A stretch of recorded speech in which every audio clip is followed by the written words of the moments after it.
Halo teman-teman, kembali lagi dengan saya. Salam kopi tanpa gula, segelas kopi sejuta inspirasi. Nah, kali ini saya berada di kediaman Beli Santi ya.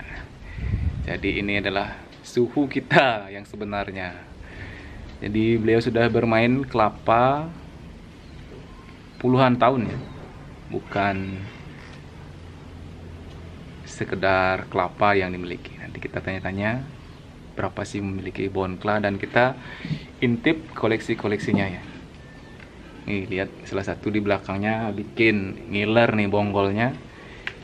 Jadi tak main-main, umurnya sampai 30-40 tahun ya. Dari SD sudah main kelapa. Gimana sosok beliau, dan beliau juga punya channel YouTube namanya, nanti kita tanya saja langsung. Oke, langsung saja kita intip nih. Beliau lagi sibuk. Nah, ini dia. Swastiastu. Swastiastu. Perkenalkan dirinya, Bli. Oh, nama saya Santi Budi sebenarnya. Kalau channel YouTube saya Beli Santi Channel ya. Bli Santi Channel. Ya. Oke. Jadi saya ingin tanya nih, Bli, dari kapan sudah main kelapa ini? Oh, kalau saya sudah membuat bonsai kelapa itu dari kelas 5 SD ya. Tepatnya di tahun 1987. 87 ya. Nampaknya saya belum lahir saat itu, Bli. Saya baru main Bonkla ini 2018. Saat pertama kali saya membuat bonsai kelapa itu, saya mengawali dengan 13 ya. 13 pohon. 13 ya. Tapi sekarang yang tersisa dari 13 itu masih 2 saja. 2 saja. Ya. Yang mana itu bisa diperlihatkan? Yang sebelah sana satu, tapi bonsainya lagi kondisinya kurang bagus. Kurang ya. sehat. Ya, Ya. kurang sehat. Kemarin banyak terserang semut sehingga dia menjadi rusak. Oh gitu ya. Oke, untuk Bonkla di depan ini usianya berapa tahun nih? Kalau ini usianya sampai 20-an tahun ini. 20 tahun ya. Ya. Cara buatnya itu gimana? Apa langsung dikerdilkan dari baru menanam, apa diliarkan dulu di dalam pot atau gimana? Saya membuatnya ada yang langsung dikerdilkan di pot, kemudian saya juga membuatnya membesarkan di dalam pot juga, tapi potnya ukurannya besar. Sedangkan yang ini saya memang membuatnya dengan pot yang ukuran kecil ya. Ada beberapa yang saya memang buat dalam ukuran pot yang besar, dan saya juga ada yang menanam di bawah ya, tapi masih menggunakan pot. Oh, kayak di ground gitu ya? Ya. Berarti misalnya ini memang potnya dari dulu segini atau udah pernah ganti-ganti? Ini sudah pernah ganti pot, karena awalnya memang potnya lebih besar, kemudian saya pangkas, saya tambahkan media sedikit, baru dia kelihatan seperti bonsai ya. Oh gitu. Karena pada prinsipnya bonsai itu dengan pot yang ceper yang kecil, kemudian dengan bonsai dengan umur yang sudah cukup tua. Nah, untuk media biar bisa bertahan puluhan tahun itu gunakan media apa sebenarnya? Kalau media saya membuatnya secara alami ya. Saya buat lubang di tanah seperti pembuatan rorak seperti itu. Kemudian saya taruh di sana bahan organik seperti rerumputan, dedaunan.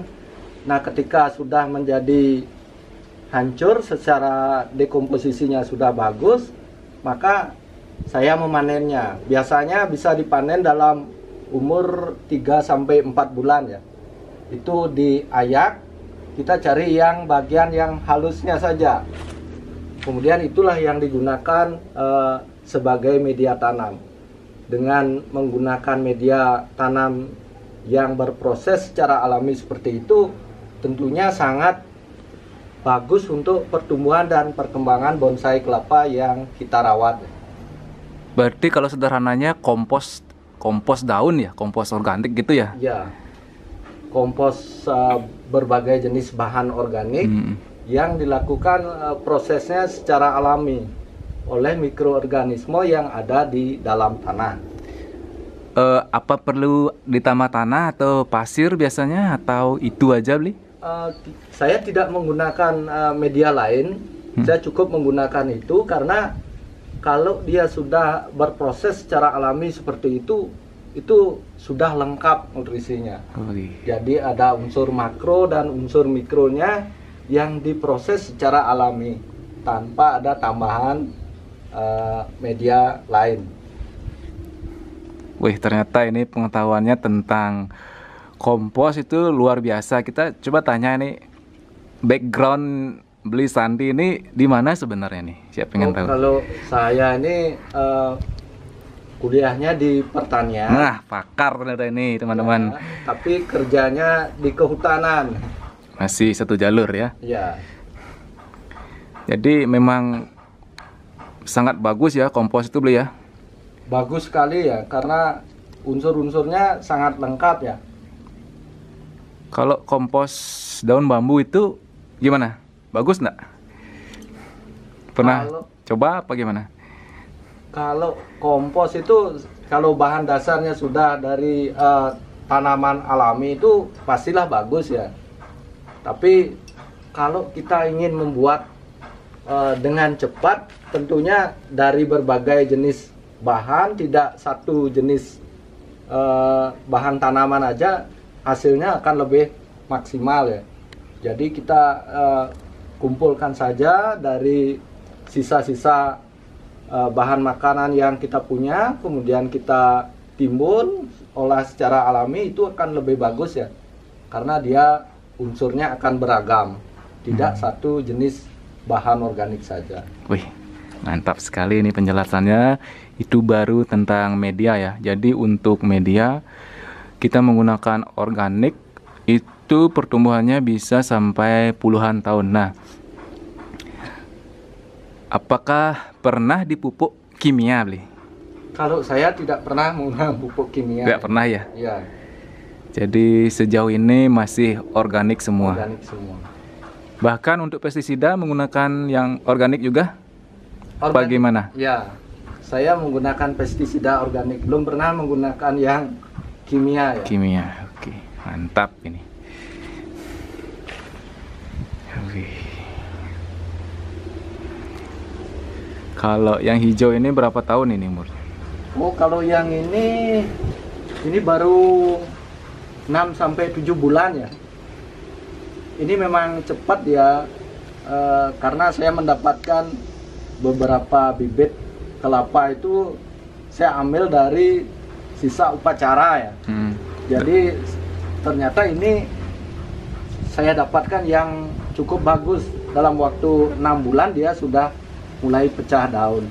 Biasanya kalau kelapa yang lain saya menunggunya sampai 9 sampai bahkan 1 tahun baru ya. Pecah daun. Jenis hijau apalagi ya? Iya.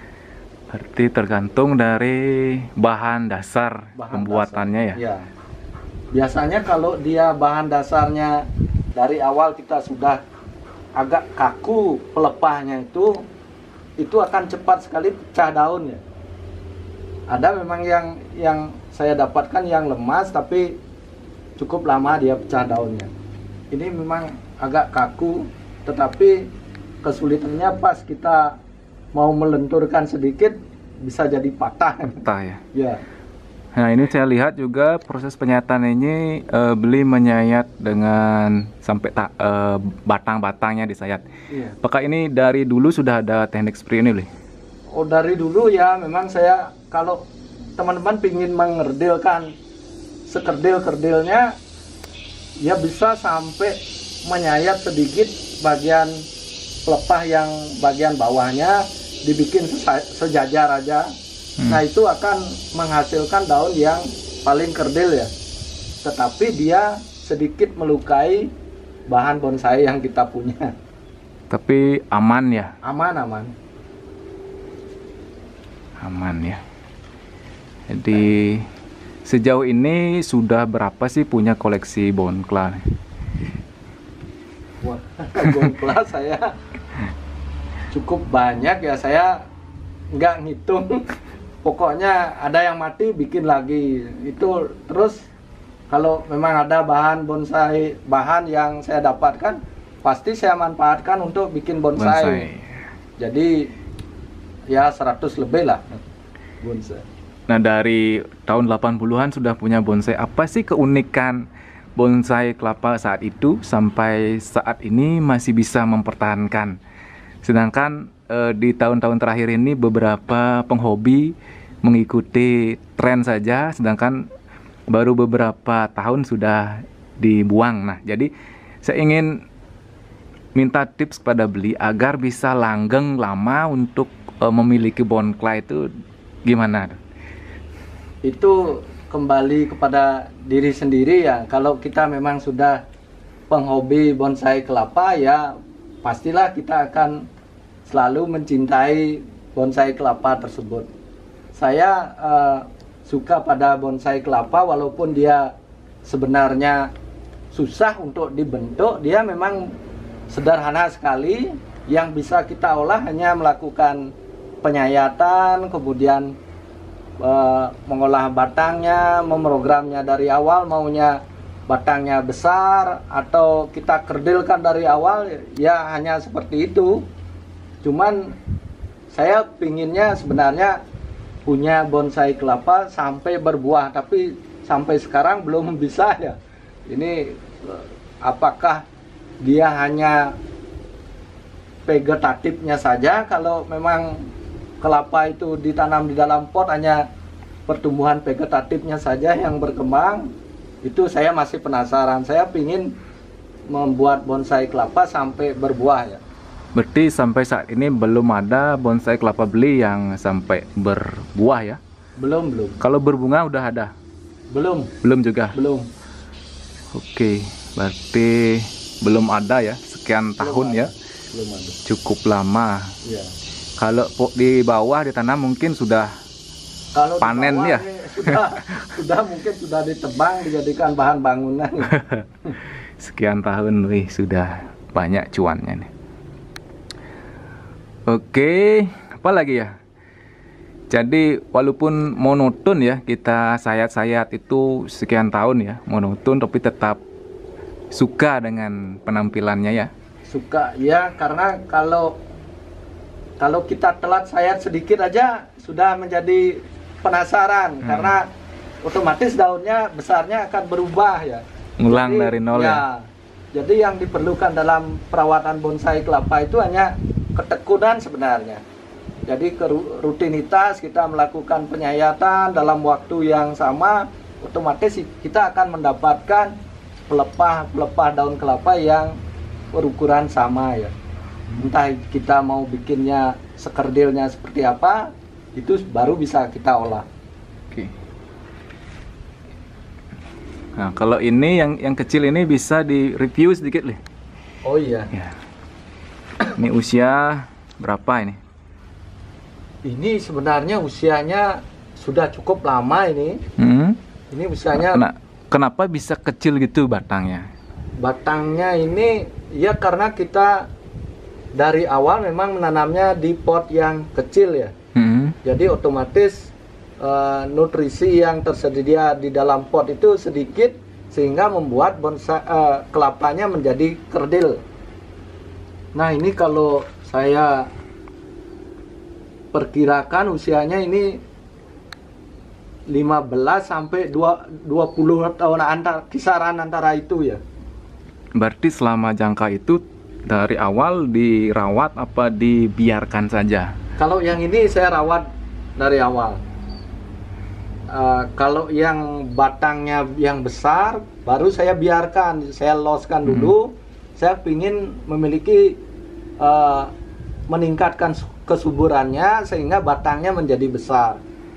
Nah, setelah itu baru kita lakukan pengkerdilan khusus untuk daunnya setelah kita mendapatkan bongkol atau batang yang besar. Kalau yang ini dari awal ya memang cukup dikerdilkan ya, dengan pot yang kecil. Kecil ya.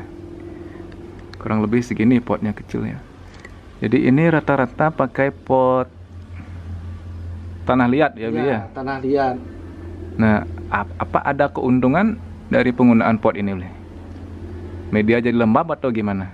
Kalau saya sih sebenarnya menghindari bahan kimia ya, dari yang Beton? plastik, kemudian zat-zat kimia itu saya hindari. Saya mengurangi dampak perubahan iklim. Oh gitu. Nah, di samping itu sebenarnya keuntungan dari pot gerabah yang terbuat dari tanah liat ini, dia memiliki pori-pori, teman-teman. Oh gitu ya. Sehingga kelebihan dari air yang ada di dalam pot nanti dia terserap secara otomatis oleh potnya sendiri. Tetapi jeleknya dia ada lumut sampai ke bagian potnya. Cuman penampilannya aja ya. Penampilannya yang jelek, tapi bagi tanaman dia bagus ya. Oh gitu. Karena saya sebenarnya tidak menggunakan pot yang ada lubangnya, teman-teman. Tidak berlubang potnya? Tidak berlubang, itu bisa dilihat. Oh iya, jadi potnya tidak berlubang. Tidak berlubang. Jadi keuntungannya saya lebih jarang menyiramnya. Ketika potnya tidak berlubang, otomatis semua airnya ada di dalam pot. Tersimpan ya, tersimpan gitu ya. Kalau kelebihannya diserap oleh pot, kayaknya kalau kurang sih, nggak kurang sih dia. Ya, cukup artinya cukup ya. Ya, kalau dia sudah jenuh, kapasitas lapang, nah anggap di sini sudah dia sudah tidak mampu menyerap air lagi, sudah dia ke bawah karena potnya medianya meninggi seperti itu. Oke. Nah, dari puluhan tahun ya, ini sudah banyak ilmu yang sebenarnya kita dapat ini. Nah, saya ingin tanya lagi, dari tahun 80-an sudah pernah jual bonkla apa belum? Kalau saya sih belum pernah jual bonkla ya, karena terus terang aja kadang kalau orang minta ke saya itu dia ambil bonklanya dulu baru bilang, oh tadi saya ke rumah saya ambil bonklanya, saya minta satu ya. Jadi hal seperti itu yang sering terjadi. Karena bagi saya susah menjual barang sesuatu yang saya rawat dari kecil ya. Oh, gitu. Karena sudah mencintai gitu. Sudah sayang kadang, ya. Ya, kadang kalau saudara yang minta itu lain lagi halnya. Gitu. Berarti dijual nggak ada, kalau dikasih teman atau saudara ada beli. Kalau saya mengasih enggak sih dia yang diambil. Oh, begitu ternyata. Karena kalau ngerawat itu kasihan. Ya. Ya kalau diambil itu terus dirawat. Kadang-kadang diambil tapi tidak bisa merawat gitu. Itu yang jadi bikin kasihan yang mati dalam waktu yang singkat. Singkat gitu. Jadinya. Padahal kita bagus. Membuatnya susah payah ya. Mantap sekali nih. Dari mempertahankan sampai tak ada dijual, itu luar biasa. Sampai daunnya juga kerdil-kerdil ya. Jadi kemarin juga sempat ini ikut pameran nih beli ya. Iya. Sempat diduga bonggol palsu itu. Gimana itu? Oh iya, kemarin saya sempat mengecat beberapa bongkol bonsai yang saya ikut kontes pameran yang di Denpasar ya. Tapi setelah itu saya berpikir juga, kok bonsainya malah menjadi kurang menarik ya, kayak bongkolnya kayak palsu. Makanya saya lepaskan kembali catnya, kemudian saya buat guratan-guratan baru ya. Nah, karena bongkol bonsai saya ini sudah berumur cukup tua, jadi untuk membuat guratan itu sangat mudah ya. Dan dia tidak diambil tipis saja, jangan sampai melukai bagian dalamnya, sehingga dia tidak rusak. Berarti memang asli beli ya? Memang asli, memang asli. Jadi buat teman-teman yang masih ragu tentang bonggol yang kemarin itu, bisa langsung datang ke rumahnya untuk membuktikan ya bahwa ini adalah bonggol asli ya. Asli. Asli puluhan tahun tentunya. Jadi buat teman-teman yang mungkin sudah merasa bonklanya tidak laku atau gimana, tetap semangat, kita akan merawatnya sampai puluhan tahun beli ya. Ya. Nih tetap awet muda walaupun usia sudah lumayan nih ngerawat bonklanya nih. Nah itu sudah rusak, cukup rusak. Sebelumnya ini bagus ya. Banyak sekali nih. Bagus, jadi bisa ditunjukkan sedikit beli teknik menyayatnya. Mungkin ada yang bisa disayat yang agak besar ya, yang berbonggol.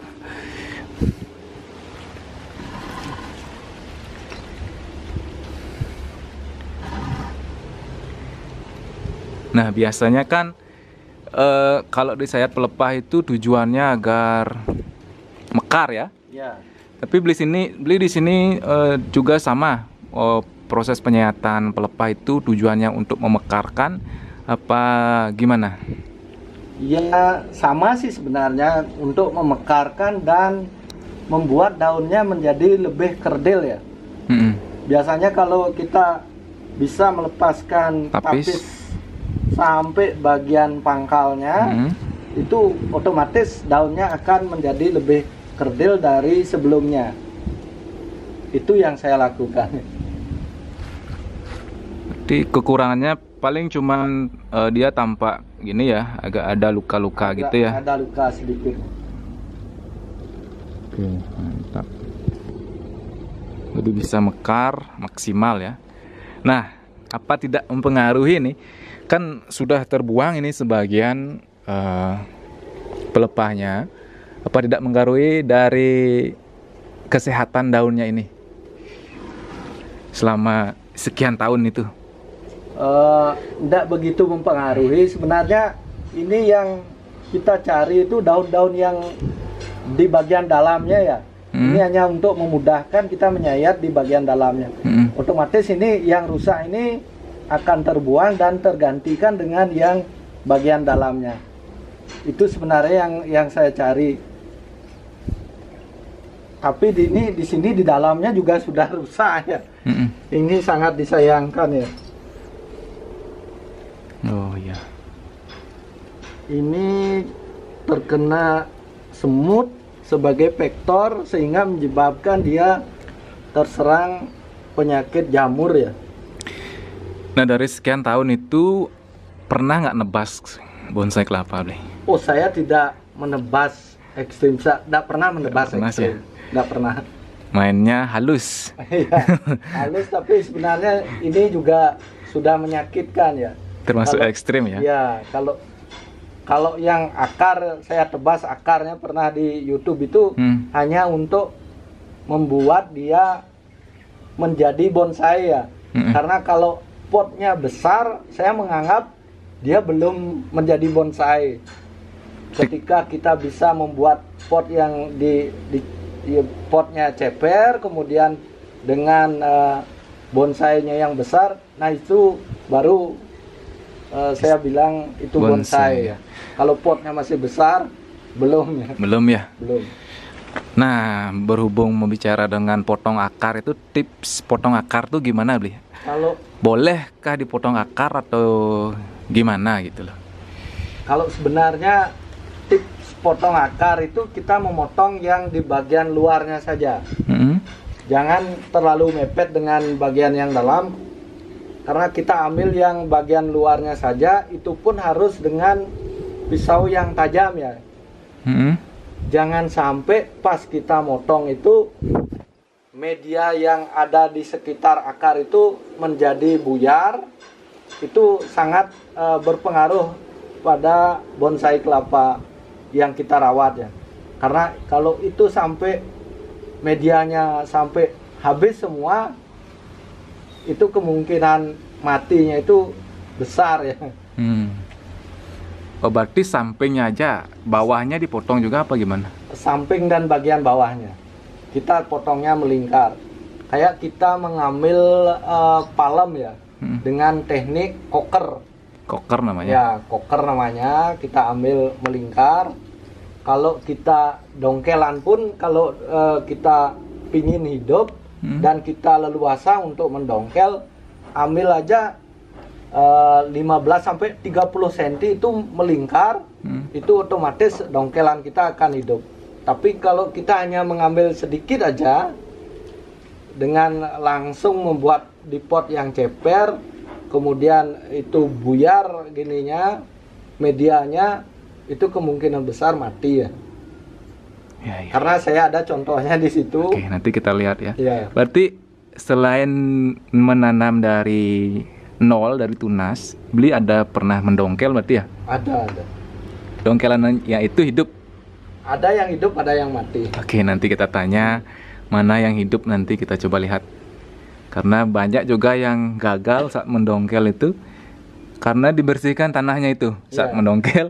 Seperti mendongkel pohon-pohon bonsai yang berkambium itu ya. Kan bisa dibersihkan lalu ditanam bisa hidup. Kalau kelapa beda Beli ya? Beda.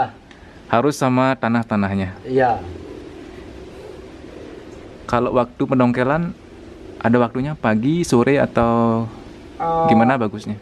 Saat musim hujan, di sore hari ya. Sore ya? Iya.